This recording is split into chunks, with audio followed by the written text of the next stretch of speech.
Hello, ഇതെന്തൊക്കെയാണെന്ന് കണ്ടോ? ഒന്ന് പറഞ്ഞു കൊടുക്കടാ. ഇതെന്താ ഗൈസ്? എന്റെ വള, അമ്മുന്റെ വള, ഇതൊരു സെറ്റ് എനിക്കാണോ?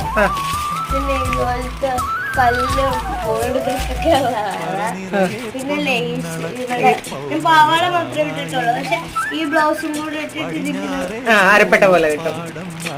ഇത് പാറുവിന്റെ മാല, ഇത് അമ്മൂന്റെ മാല. ഞാൻ ഓർണമെന്റ്സ് മേടിച്ചു കഴിഞ്ഞിട്ടാണ് ഡ്രസ് മേടിച്ചത്. അത് കാരണം കറക്റ്റ് മാച്ചിങ് എനിക്ക് ഈ കോപ്പർ ഷെയ്ഡ് കിട്ടിയില്ല. ഇത് അമ്മൂന്റെ വള, ഇത് കഴിഞ്ഞ വർഷത്തെ വളയാണ്. പിന്നെ ഇവിടെ ഞാൻ കുറെ സാധനങ്ങളൊക്കെ എടുത്ത് വെച്ചിട്ടുണ്ട്, മേക്കപ്പ് സാധനങ്ങൾ ഇതൊക്കെ എടുത്ത് വെച്ചിട്ടുണ്ട്. ഇതെല്ലാം വെച്ച് നമുക്ക് സെറ്റ് ആവാം അല്ലേ അമ്മുക്കുട്ടാ? അല്ലേ പാറുക്കുട്ടാ?